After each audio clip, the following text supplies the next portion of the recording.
Good afternoon and welcome to CEC Gurukul lecture. In continuation with the series on sociological theories, in today's lecture we are going to discuss on conflict theory. Conflict theory is in terms of how it progressed from Marxist materialistic theory to understanding of conflict in terms of political relations, in terms of elite theory, and also in terms of consensus, interest, power, competition. So we kind of look into conflict theory as kind of a counter to the structural functional theory that was focusing more on consensus and status quo, or was kind of assuming that society was functioning in terms of agreement between the members of the society, and there was no difference. There was no kind of difference of interest, and that is what kind of by 1970s scholars kind of realized that neither Marxism nor structural functionalism was adequate to explain modern industrial capitalist society, because Marx was kind of critiqued in terms of being materialistic and class reductionist, and structural functionalist as being very positive about society. So the Marxism failed because it failed to recognize the power of consensus and integration in contemporary democracy. Talcott Parsons' structural functionalism also kind of suffered a failure because it was kind of considering society as in terms as static. It was ignoring the idea of social change, and if we look into the large scale change and transformation that was happening, that no society, even the modern democracy, are without both integrative and conflictual forces appearing side by side. So in any society, we see there is a consensus. At the same time, there would be a difference. There would be in kind of conflicting idea or a conflicting force. So consensus and conflict or disagreement coexist at a point of time. So modern industrial capitalist society, there are varied forms of class than the bourgeois and the proletariat. So Marx, another limitation of Marx theory pointed out by scholars was that it was kind of dualistic relationship between two classes. Whereas if we look into the industrial society, they are varied forms of class, and the competition is also at different level. The conflict is not only between the two extreme classes but also at the middle level. So social inequality is no longer a matter of one strata having power and another being exploited. So if we look into the Marx, there are two extreme. One that had the capacity to control the other, and the lower level which was kind of appropriated, alienated. So there was a kind of a two, and in between there was a kind of a vacuum, and not much analysis was done. Modern industrial society, workers were supported by trade union. So you had this idea of the negative idea, reflection of workers as not meeting the basic working conditions, has been exploited, not getting the wages, which is not kind of possible in a modern industrial society, because these problems are taken up by the trade union and collective bargaining. So collective bargaining and legislative measures ensures that the worker at the bottom level are granted what is their basic right. So the idea that they are not supported or they are kind of left over does not stand true. Conflict is not just between two classes but more complex at multiple level. And if we kind of look into class as a concept, it is no longer dualistic, or it cannot be just subject through materialistic understanding of class. Class has become an ambiguous concept, and there are kind of different dimensions through which class can be understood. Now, when we'll try to understand modern conflict theory, we will here kind of restrict ourselves to understanding three thinkers. One is Ralph Dahrendorf, the second is Louis Althusser, and the third is C. Wright Mills. We kind of have to have a very basic idea of what these thinkers are arguing in order to have a good understanding of conflict theory. So to begin with, Ralph Dahrendorf. by late 60s, he started arguing that functional theory presented an overall consensual, integrated and static vision of society. So it was kind of a general understanding that what structural functionalist was doing was giving us a society which was based on consensus, which people accepted each other, how society was functioning, nobody had any complaint, nobody was critical, it was integrated, and therefore it was a static vision of society. This was critiqued by Ralph Dahrendorf, and who argued that society has two faces, conflict and consensus. So Dahrendorf recognized that society could not exist without conflict and consensus, which are prerequisite for each other. So just as we kind of have the idea that if people are in a group and with society consisting of a network of people, if some majority of them are in consensus, there would be some who would be having some kind of issue with it or would kind of differ into it. So it cannot be that everybody would have the same opinion. So we cannot have conflict unless there is some prior consensus. Society and social organizations are held together not by consensus but by constraint. So if everybody kind of agrees and so then there kind of will be no feeling of belongingness. Only when there is a group of people who questions the society that people start feeling the sense of belonging, and therefore you feel like kind of having a group sense of group. So consensus comes in as secondary to constraint or coercion. So political groups, class is also a group of people united by common interest. So how do we form a class? It's not kind of taking us beyond Marxist analysis of class formed around the modes of production. Now the scholar is arguing that a class is a collective where every members have a common interest. And how do we form a class? Only when you identify that these kind of people who would have a common interest. Ralph Dahrendorf argued that classes are social phenomena rather than economic, and authority was the source of class stratification. So it's not kind of only economic phenomena, it is more a political phenomena, because lot of inequality comes in from the source of power. Power, politics, party brings in a lot of stratification in society. Dahrendorf pointed out that class inequality and conflict always exist since authority is a universal phenomena. Every society will have some form of authority, and once you have authority, you would be kind of using that to decide the common interest of the people, and class formation will originate from authority.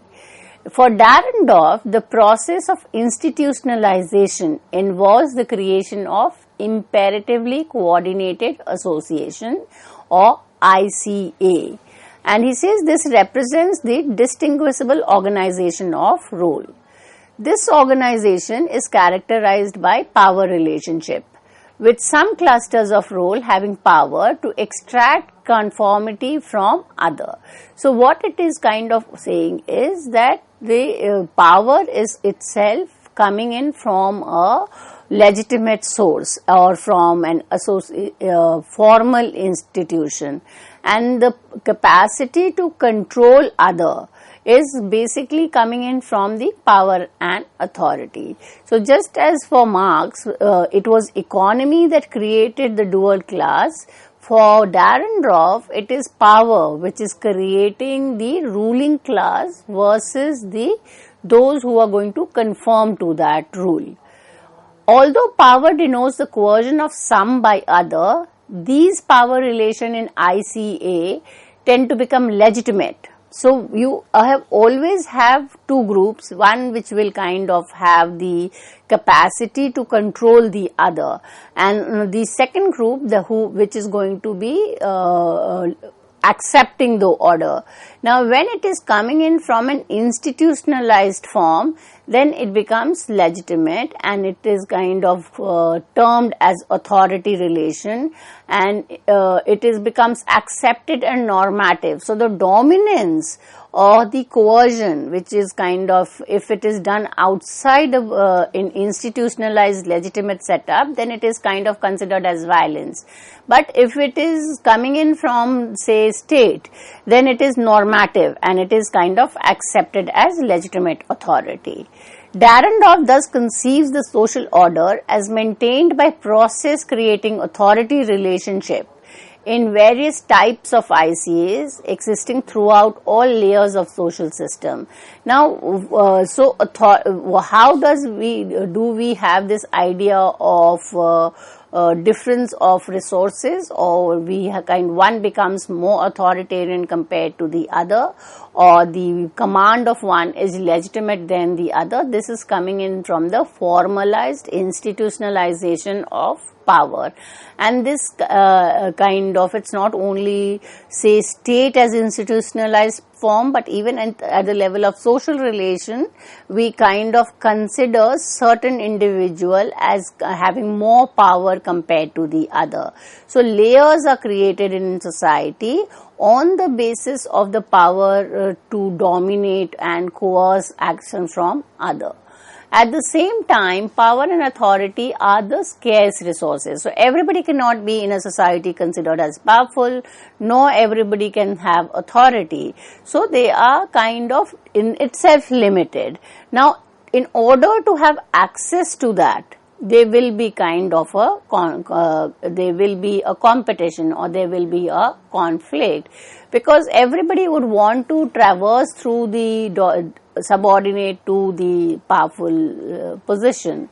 They are thus the major source of conflict. So, power and authority in itself becomes the source of conflict and change in the institutionalized pattern.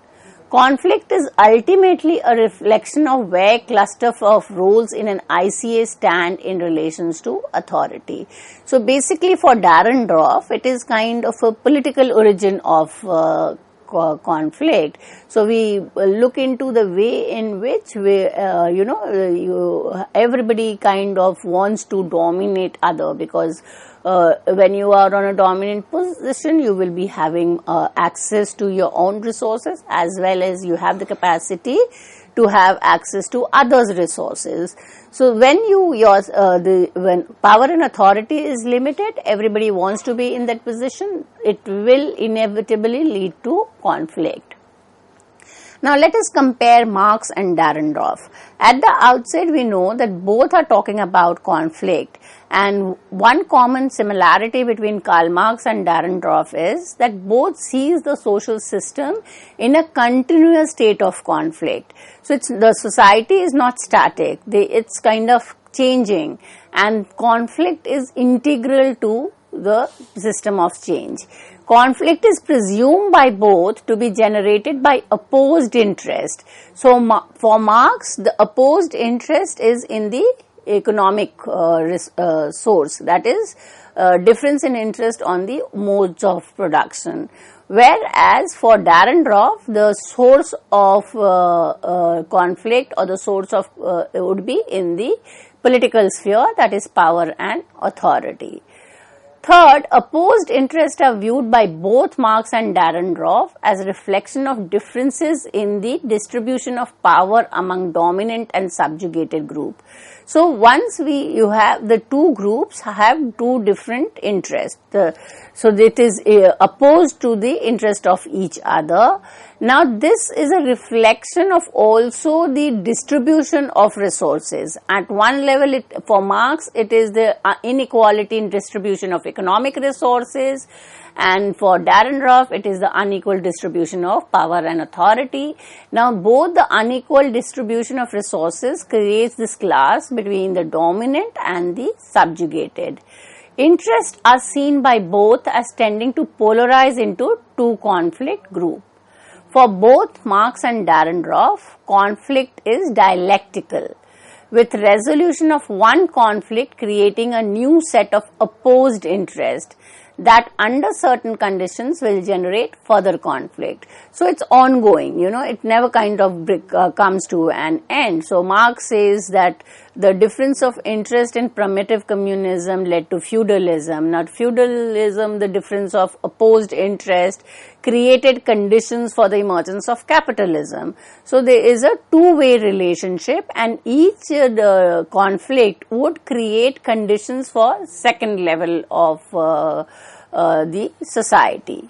Social change for both Marx and Darren are seen as ubiquitous features of social system.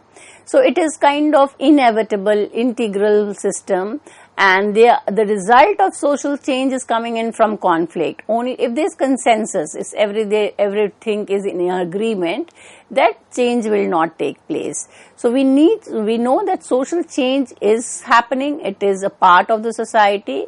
Now if social change is happening in itself is an indication that conflict is taking place, and the conflict dialectics with various type of institutionalized pattern. So much like Marx, this image of institutionalization as a cyclical or dialectical process led Dahrendorf into analysis of only certain key causal relationship. So what are the causal relationship according to Dahrendorf? First, conflict is assumed to be inexorable process arising of opposing forces within social structural arrangements. Conflict is accelerated or retarded by series of intervening structural conditions or variables. So conflict is an ongoing process, and it is kind of found in all society at all point of time. At some point or some society it is more. And why is that rate more? Because there are certain intervening structural conditions, or it could be less. Now, how a kind of conflict resolution arrived at? So, at one point in time creates a structural situation under specifiable condition inevitably lead to further conflict among opposed forces. So, that is an understanding of Ralph Dahrendorf's conflict theory. The second thinker that is important to understand conflict is Louis Koser. And Louis Koser gave us the functional conflict theory. So he rejected Durkheim's view of violence and dissent as deviant and pathological, and stressed the integrative and adaptability functions of conflict for social system. So Durkheim said anything that happens beyond the average, if it is happening and it is disturbing the collective consciousness, that it is pathological for the society. So crime, violence, dissent was termed as pathological or kind of dysfunctional for society. Louis Koser argued that conflict is integrative. He argues that conflict is instinctual for us, so we find it everywhere in every human society. So there is a conflict of war, but there is also conflict that we find in our daily life and relationship. So it depends on the intensity of the conflict and the number of individuals or society that is infecting. But whether the intensity is less or more, conflict is happening in our society. It is kind of considered as normal. Unlike Durkheim, Louis Koser does not consider it as pathological. He regards it as normal and functional part of human life. He viewed conflict as a process that under certain conditions functions to maintain the body or some of its part. Koser's contribution to conflict theory is important from two perspectives. Number one, he discusses social conflict as a result of factors other than opposing group interest. So first of the general understanding of conflict is that it emerges because of opposing interest.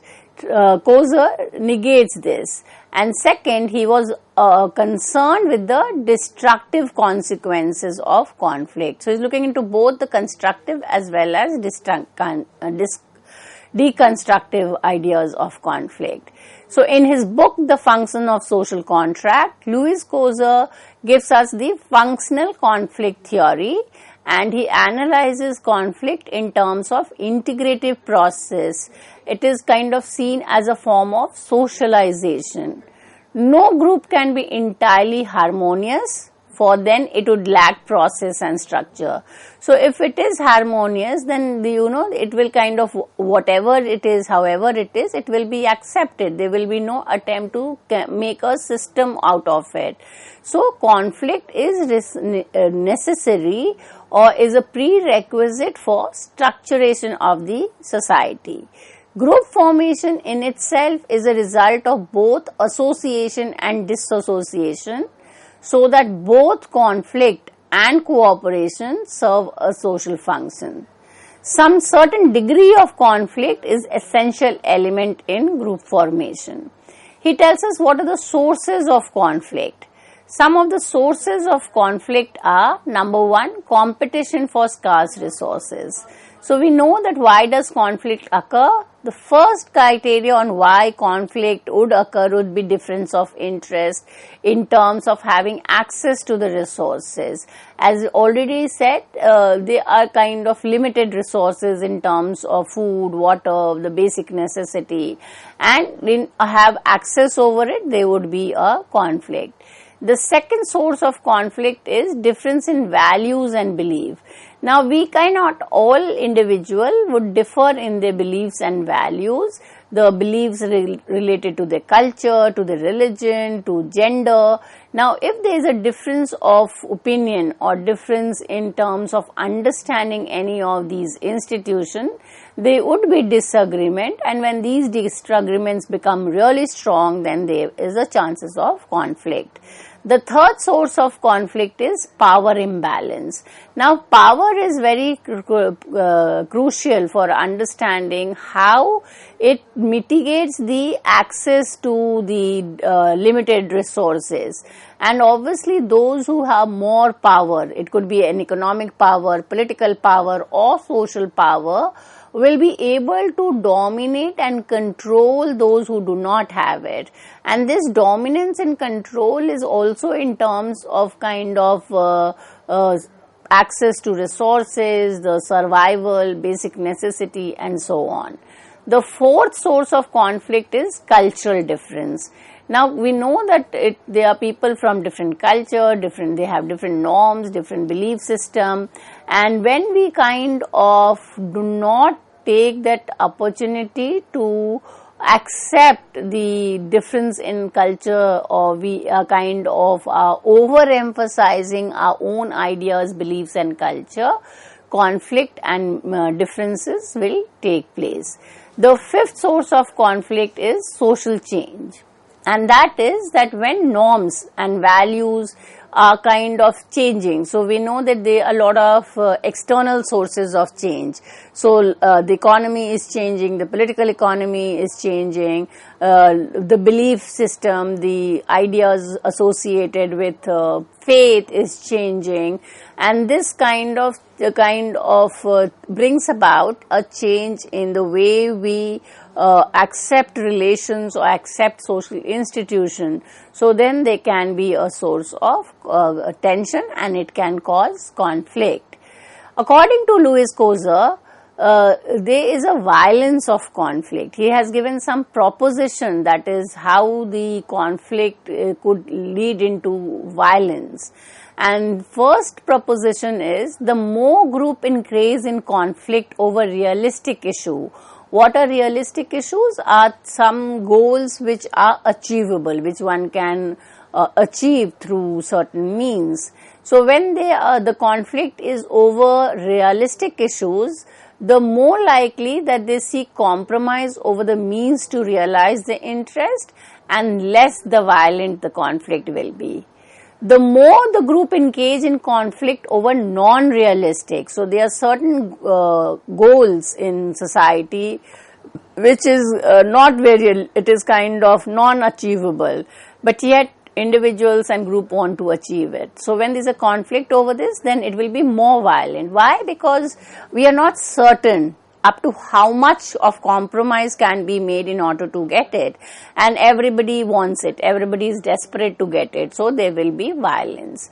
the more conflict occurs over core values, certain fundamental values of a particular culture, particular religious group, and you have over non-realistic vision of kind of considering your own faith, your own ideas as more perfect or much better than the other, the violence would be more. The third proposition is less functionally interdependent a relation among social unit, the less is the ability of institutional means for absorbing conflict, and hence more the violent is the conflict. So now he is kind of looking into the functional theory as well.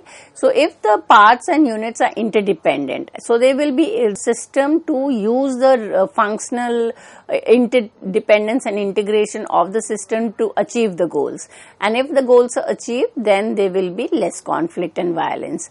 But if there is less integration and the access to the means to achieve the resources is less, then conflict will be more violent.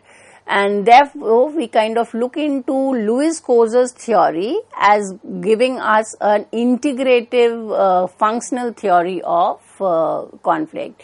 The third scholar, which has been kind of very important, is C. Wright Mills. C. Wright Mills has been called as the founder of modern conflict theory. In Mill's view, social structures are created through conflict between people with differing interests and resources. Individual and resources are influenced by these structures and by unequal distribution of power and resources in society. C. Wright Mills is talking about how the difference in resources, power, and institutional position kind of creates conflict. He was trying to talk about specifically to American society the emergence of this group called power elite. And this power elite is composed of three professions. One is the military, the third is from the corporate sector, that is people working at top level in the corporate, and the third category of individuals are the political figures, the political leaders. And these three categories, that is the military, the corporate, and the political figures, ruled America since the mid-20th century. So C. Wright uses the concept of power elite, people who are in a position to control and regulate the rest of the society. So these three occupations are the most dominant occupation in America, and they create a small group. It's kind of, the population is very less, but they are very powerful. They determine all the laws, they are the legislative makers, they are the economic monitors, controllers, and they take decision on behalf of the rest of the population. Just immediately after the power elite are the advisors, opinion makers, and spokesperson, and they assist the power elite. And at the bottom of the hierarchy are the masses, that is, they are the larger population who are powerless and control and manipulate from elite. So his theory of power elite was also kind of based on how politics, military, and say economic power have been used to control the resources and keep it restricted to a smaller part, and the larger of them are kind of denied. He did not think like Karl Marx's collective revolution or anything that will bring about change, but his theory is important to understand how difference in interest, political power, and economic power are conditions for creating conflict in society. With this, I come to an end of this lecture. Thank you.